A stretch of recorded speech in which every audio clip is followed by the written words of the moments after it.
Welcome back to the MAAC postgame press conference for the men's championship game. We'll begin with an opening statement from Coach, and then he'll take questions. Well, we're all elated winning a championship with our defense. I'd like to give a special shout out to two people. One is Tim Cluse, who we've had so many great coaches here, from going back to Jimmy Valvano to Pat Kennedy to Timmy Welsh to Kevin Willard to Jeff Rulin. Probably missing somebody, but they've all did a fabulous job, but nobody did a better job than Tim Cluse. If obviously I wouldn't be here if he didn't have health issues, because he was one of the premier coaches in the country. And Tim, wherever you are, we share this with you tonight. You're part of our program, and we certainly are grateful for the 4 championships, and I think 6 out of 9 years that you won it. You're a terrific coach. All right, we'll begin with Eugene.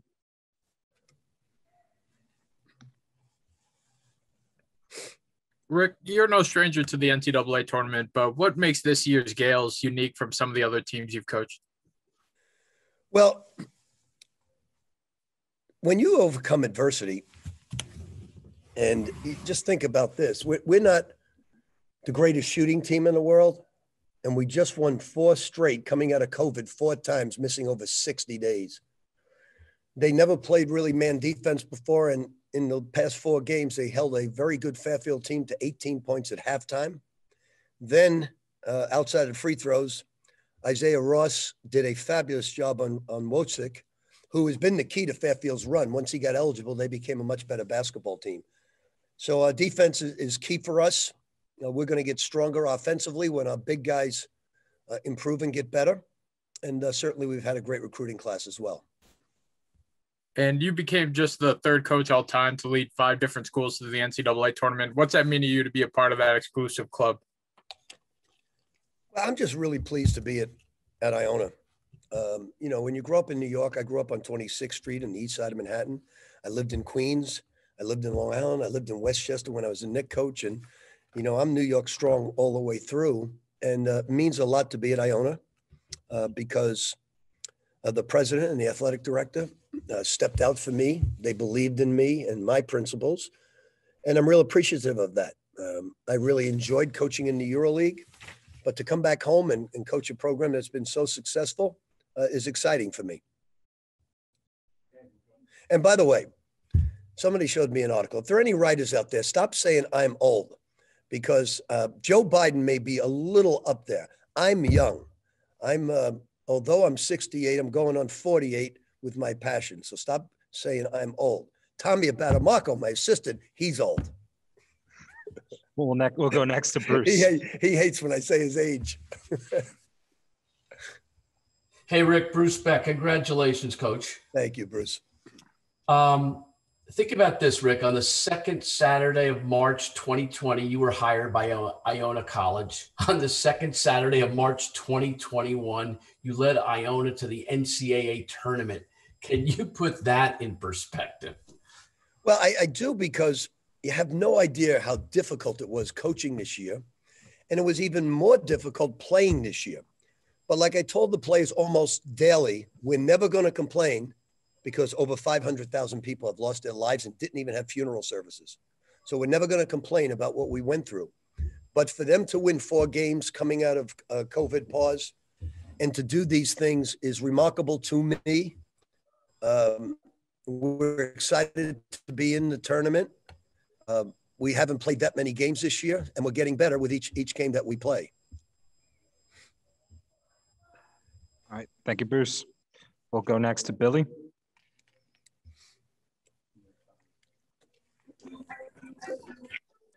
Hi, Rick. Can you maybe describe just, what you kind of alluded to it in the last answer, just of all the challenges that you've had this year of just, not even being able to be on campus until the end of June, and putting together a new team and doing it with all the, COVID interruptions. I don't know, you've coached for a long time and had a lot of, great teams. What is this season, and just kind of what it all took to get this championship mean to you? Well,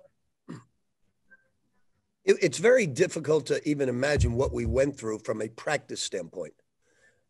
Every time we would get the team, we're big on conditioning, but every time we got into shape, we got out of shape. And Asante, who won the MVP tonight, not only did he miss 60 days of COVID, but he missed another 30 to 40 days with a hand injury and a back injury. So it's great to see him back playing good basketball. And the guys are getting better. That's what I like to see. I loved seeing their enthusiasm, the smiles on their face, the fact that we're going to the tournament. We're leaving tonight. I told them that I was packing 8 suits and packed for a long time. And I'm not sure anybody believed me, but now we're going. We have a lot of dirty laundry and we're heading to Indianapolis. Thanks, Billy. We'll go next to Ken. Coach, congratulations. Ken Kreitzer, SAL Radio. How did, just a couple of weeks ago, you were in a COVID pause. You lost a week of practice, 5 games. And how did you get the team, again, to be this competitive, to be able to play 4 strong games in this MAAC tournament in order to win? Well, I went double sessions. And the reason I went double sessions, when you come out of a pause where you don't have any exercise for 14 days, about 6 players got exercise, the rest did not. And obviously, Isaiah put on a little weight. So I went double sessions to prevent injuries. I went an hour and a half, did some weight training. Then I brought him back for another hour and a half. Rather than run a 2.5-hour practice, I went 2 hour-and-a-half practices so we could stay away from injuries and get back in shape. Now we're almost 90% of the way there. And we're looking forward to whoever our opponent may be.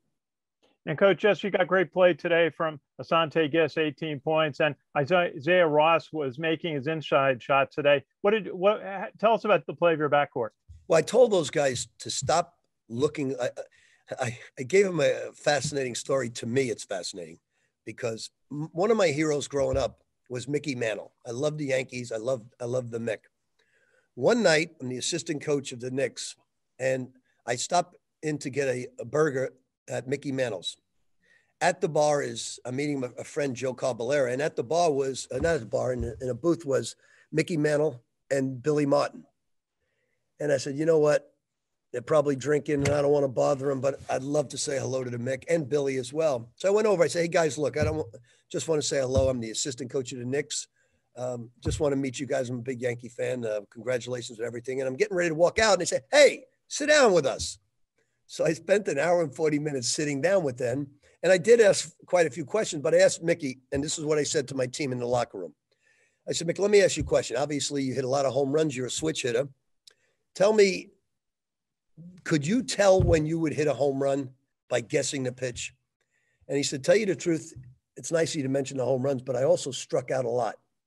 And every single time I look for a home run, 90% of the time I'd strike out. Every time I just tried to make contact, I hit a home run or something good would happen. So I told my guys the story before the game, and I said, guys, Asante, Isaiah, if you look for shots, you're going to have bad nights. If you move the basketball, create drives, get other people's shots, you'll have a great night. So take yourself out of the thought process of coming out, I have to score. And that's what Isaiah did last night. He put so much pressure on himself to score that he had an awful night.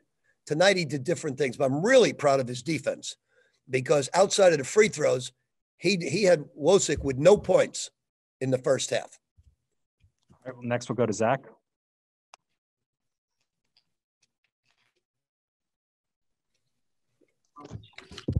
Rick, when you kind of look at what this year has been like, a year ago, you're hired at the job, you guys go through a ton of pauses.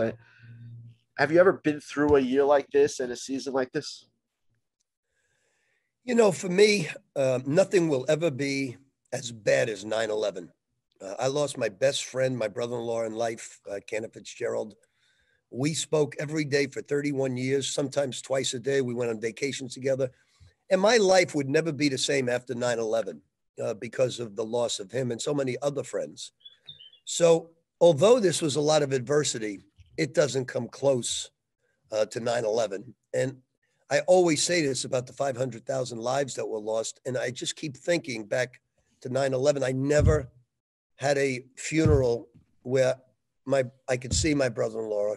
We had obviously a church service, but I know what these people have gone through who lost so many loved ones, and they're being piled into trucks and no funeral service. So I just kept, even though it was very, very difficult, I never, ever would let the players hang their heads because of what everybody went through this year.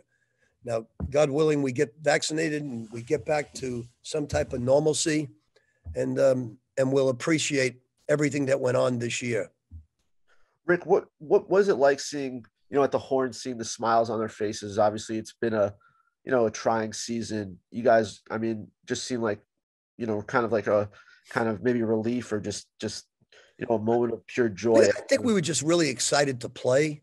Yeah. Every time we played 2 great games against Monmouth, scored a lot of points. We were getting out there, and then all of a sudden, shut down again.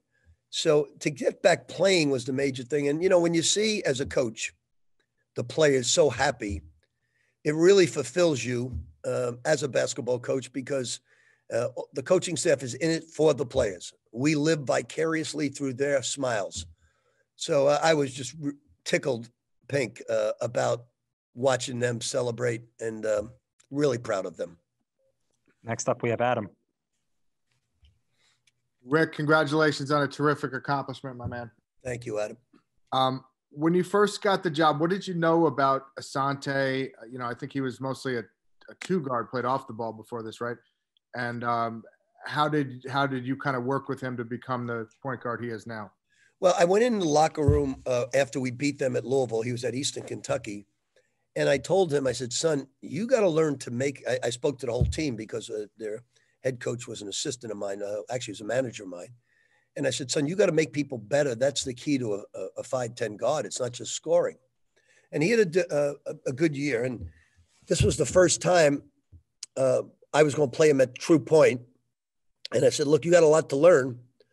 But he's a willing learner. He wanted to play the point, obviously, learn how to run a pick and roll, learn how to set people up. And he's done it outside of his injuries. He's done a fabulous job with that. And I was real pleased that he won the MVP tonight. If I could just follow up real quick. I mean, typically Iona in this tournament is like a 15 or 16 seed. You've been a 1 seed or a 2 seed. What can you tell your team about being a lower seed that can help you against one of these top seeds? And well, we've been the number 1 of number 1 seeds quite a few times. But sometimes the treatment of the NCAA with me, we may get an 18 seed. I understand. We got a good basketball team. We're not going to be concerned about the seed. We are building for the future. Remember, we brought in 13 new players or 12 new players. We put in a completely new system defensively, and they've done a fabulous job. So we're not going to concern ourselves with the seed. I've had it both ways as a number 1 seed. And if we get 13, 14, 15, whatever it is, we'll be happy with it. Up next, Len. Hey, Rick, Len Robbins, congratulations. Thanks, old man. I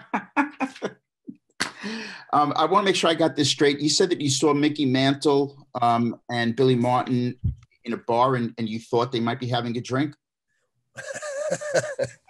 Yeah, imagine that. Well, it was Mickey's bar. It was Mickey Mantle's. Yeah, I know. I'm curious, in those final seconds when they're ticking off the clock, does it matter whether you're at Kentucky, Louisville, Providence, Iona, whatever? Is the feeling the same, knowing that you're going?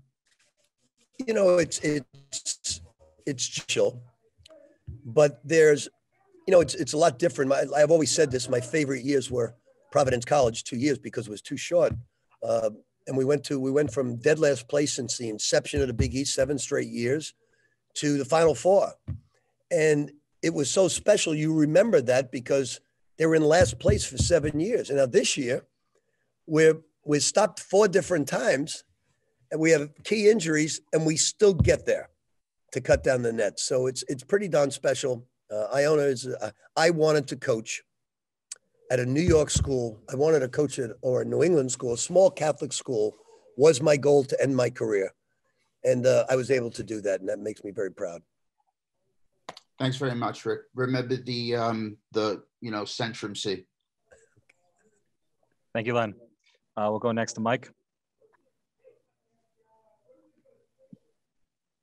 Rick, congratulations. I'm curious from a professional standpoint, have you been able yet to process kind of contrasting those last few seconds today, watching the clock wind down with, some of the things you've been through professionally the last couple of years? It's for me, going from, my son gave me the greatest piece of advice, who's coaching Minnesota, is he said, Dad, all I can tell you is nobody cares whether you're innocent. Nobody cares whether, so you might as well stop saying it, because nobody cares. People have their own lives. They have their own things. So why don't you just do what you do best, coach, recruit, and stop trying to defend your honor, because nobody believes it. We love you. That's all that counts. And I've taken that. So I went to Greece with that advice. I took off, coached in the EuroLeague, got them in the playoffs 2 straight years, and learned a lot at 65 years of age, a different brand of basketball. And then when they flew, the president and the AD flew to Madrid, Spain, when coaching against Real Madrid, they said, look, we want to continue something special here. Would you come home? And I said, give me 24 hours to think about it. And I thought about it and said, yes, I'll come home. So to me, it's a great way to end a very long career. Today, I got a text from my players at Boston University. They propped me up on their shoulders. It was a great picture. I showed it to the team in the locker room, and the caption said, Coach, this was 38 years to this day that we went to the big dance. And in the picture was Brett Brown, who was the head coach of the 76ers, and so many of my players. And there was nobody there, not because it was COVID, but it was just BU. There weren't a lot of fans. And we were so happy. And tonight is full circle to be so happy with the same type of program. All right, we're going to do 2 more questions. We'll start off with Brian. Hey, Rick, congratulations. How you talked about it a little bit already, but just how personally gratifying is this for you to get back to the NCAA tournament? No one else has really been punished from those scandals since you lost your job at Louisville, and here you are back in the tournament. How personally gratifying is it, given what everybody said about you and the fact that a lot of people didn't seem to want to hire you? Well, I've said it all along, and like I said, I'm not going to preach about my innocence, but I just say, look at the record. The NCAA suspended me for 5 games. If they thought even the slightest that I did any of the things that were coming out, I would have been suspended for 5 years. So they investigated fully. And I say this today, Louisville is a great program. Unfortunately, some people in life did some things wrong, and a lot of innocent people have suffered. Not only me, but a lot of innocent people that are behind the program. And that's disappointing, but I'm the leader of this ship. I said it over and over. I deserve to be fired, because if somebody under me did the wrong things, I deserve it. So right now, to Iona to come over to Madrid, Spain, the president said to me that he heard me speak at the 5-star camp when he was a camper over and over. And then when he was a young coach, he came to my clinics. And boy, did I feel old when he said that. But he said, look, I know what you're all about. He was the president of Transylvania. He moved here, and that's right near the University of Kentucky. And he was nice enough, along with Matt Glavoski, to offer me the job. So I'm very, very proud of that. All right, last question from Jaden. Rick, going into the first half, you called a timeout at 17-15, 5 minutes left. What was the message to the team then that ultimately changed the game, went on a 13-3 to end the first half, and ultimately I just kept reminding them of last night, how we had a great lead, played the best half in basketball. And because we let up defensively, we let them back in the game. And I said, well, there's no let up. We played fabulous defense. We held them to 18 points, and we held a very good offensive play, to 0 points. So I just told them, look, we're not going to let up at all. We are going to stick with our defense. And we have to win, to be honest with you, with defense. Until recruiting picks up for us and we get better offensive basketball players, we've got to win with defense right now. Thank you so much, Coach, and best of luck in the NCAA tournament. We'll be right back with the Iona players.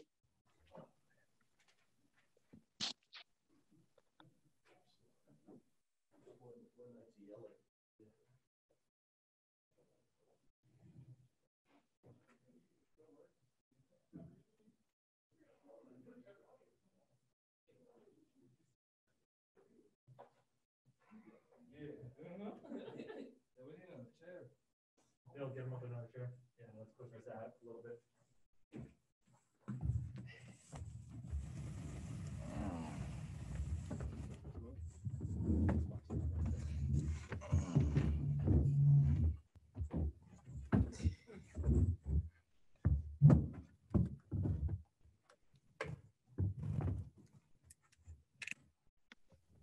All right, we have the Iona players.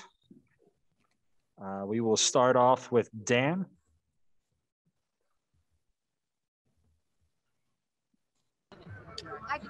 Hi, I guess I'm sorry, I can't even tell who's there. It's a dark screen right now.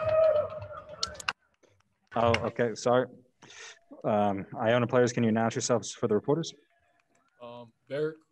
Well, just in general, I mean, what is this feeling like for you guys to be back here and with a Hall of Famer as your coach? Man, it means a lot. Iona's been here before, but Asante's been here. I really haven't been here. My redshirt year was the last year that they won, so it honestly means a lot because we were all on the floor. We had a lot of adversity this year, and we stuck with it. We stayed hungry, and it paid off. Thank you. We'll go with Eugene next. Asante, it's been a wild ride for you guys from Coach Clues being sick to stepping down, then Pitino being hired, and all the COVID pauses to now champions. How do you put this past year or so in perspective? Like Isaiah said, it's just been so much adversity, different things that's going on behind the scenes. Like, y'all don't understand, I don't think everybody understands what it is like when you have to get shut down. Like, you really are down. Like, there's no working out or nothing. You just sit in the house. We all love playing the game. So just sitting out, it's just so crazy. And then for me, my experience too from last year, just being hurt, in the season that we had last year and me not being able to play in the tournament last year to now come back this year and from all the doubt and everything that we, went through this whole entire year, for us to be able to win this championship is just something special. And, I just can't put it into words. I love these guys. Man, not 9 seed, first 9 seed. And Berrick, it's been another solid defensive performance for your team. When would you say the switch turned on to get everything clicking on that end of the court? Was it earlier in the tournament or was there another game this season? Wait, can you repeat that again? It was another solid defensive performance for you guys as a team. When would you say that everything started clicking on that end of the court? Was it earlier in the tournament or was there another regular season game? It was earlier in the tournament. We knew we had to play defense to make this tournament. We knew Coach Pete even knew. He told us we got to defend, and that's the only way we're going to win. The offense will come, and we defended. Everybody defended their butts off, and now we're going dancing. Thanks. Congrats, guys. Thank you. We'll go next to Adam. Hey, guys. Congratulations. Thank you. Asante, I just had a question for you. I know you've dealt with a lot of injuries this year, plus all the COVID pauses. Can you just kind of talk about how difficult that all was? And was there one thing that was really the hardest of all those, like one of the injuries or something? Or it was just a whole bunch of adversity, but I pride myself on always being able to get through adversity. I've been always dealing with a lot of stuff, so I never get down on myself. I never, say I'm counted out because, I work so hard, at this game. And, the biggest thing I probably would say was when my back got hurt. It was just like a real – I'm be honest with you, I didn't know if I was going to be able to finish the season how I was supposed to. It was really bad, and my teammates, my coaches and them just kept saying, just stick with it, keep going to treatment, keep doing what you're supposed to be doing, and everything will work itself out. And it did. I just believed in God, and I wanted to go out there and do what I could do on the court to allow for my teammates to win. How did you hurt your back, Asante? I don't even know. Like, I think me and Zay was in the gym one day working out, and I just tweaked it, and I was just like, it didn't feel right. And then after that, the next day, it just really started hurting me, and it was just bad after that. It was just, I couldn't really run, I couldn't move and stuff. It got so bad to the point where I couldn't even really stand up straight and walk. So I had to go to the doctor, and, it was just a lot of dealing with. But it also helped me because, we wasn't playing at that time. It was during a pause. So I was able to get myself back healthy. But, like I said, I just give all the thanks to God and my teammates, and I just want to be out there and do everything I can to help us win. And just one last one real quick. You've done a lot of winning. You've been to You won 2 tournament of champions with 2 different schools in New Jersey. Now you've been to a couple, NCAA tournaments. Is there something about March and this time of year that, makes you really compete so well? I would say it's just basically, like my dad always told me since I was younger, the cream always rises to the top. When you work hard and you put the time and effort, you don't cheat it, so the game is always going to find, show you the love back. So as long as I just feel as I always just work hard, I work hard on a daily basis, and, I just get rewarded, I feel as though, and I'm not ready to stop. I want to go even farther. Last time we lost in the first round. I want to be able to get to, far in the tournament. So that's what we're trying to do. All right, next up, Zach.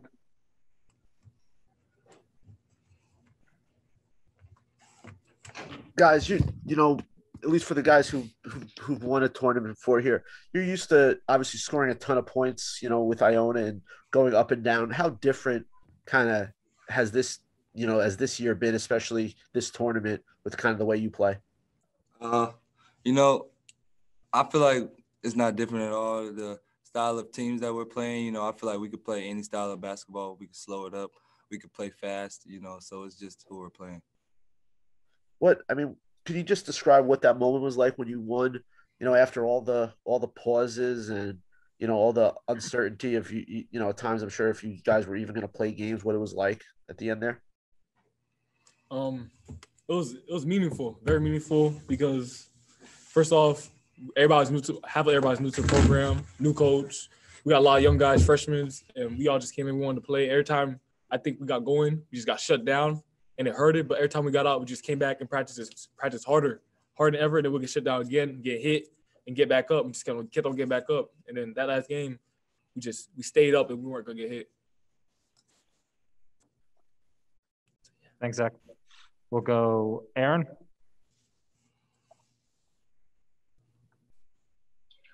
Berrick, for you, obviously, Asante's been here before. He's won, and Isaiah was a sit out, the first time that they won it. But for you, man, what was going through your mind when that clock hit 0?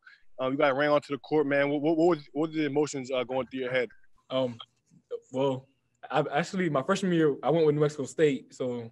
I kind of I was happy, but with this team, I was way more excited and happy because we've been through way too much. So when the clock ended and we all got on the floor, it was fun. It was great. So it means a lot to me. And for you, Asante, this is not your first time. Is this one sweeter than the first couple of times, just given everything that you guys had to go through? Yeah. When you look at it, all the stuff they had to go. Like I said, I don't think everybody understands what it's like when we gotta take that pause. It's really crazy. It's nothing that we can do. It's no leaving your house. So it's just for us to be able to go out here. And like Berrick said, all these young guys, the only people that it's us three that was, and Dylan is really the oldest on the team. Everybody else is young and new to this. So, for us to just be able to do this, it's very special, very special. Like I said, Coach always believed in us. We always believed in each other, and we always said we could go out there and do it. So I feel as though this one is sweeter, But a note, that last team was something special. So I don't have, don't get it confused, but I feel as though this team, is very sweet. It's much sweeter. All right, we'll go with last question from Jaden. Asante, Coach was on earlier, and he mentioned that he had spoken to you when you were still at EKU with Coach McHale about becoming a better player and becoming a better guard. And he moved you to the point this season. What did you learn from that conversation with him and then getting to know him more intimately and play for him that made you a better player? Just, he's been around the game for 40 years. So him just showing me the different things, what I got to do to be a better point guard, and mainly the biggest thing is just believing in me, just, building that confidence in me. I always had confidence in myself, of course, but when you have a coach that believes in you, like he believed in me, it's just something special. And, I feel as though that's what every player needs, is somebody to build that confidence in him. He did. And, I was young when he came and spoke to me at Eastern Kentucky. And I really didn't understand it back then. But now I understand it more, and being around him, I definitely understood it. Thank you, Jaden. Thank you, players. Best of luck in the NCAA tournament. Thank you.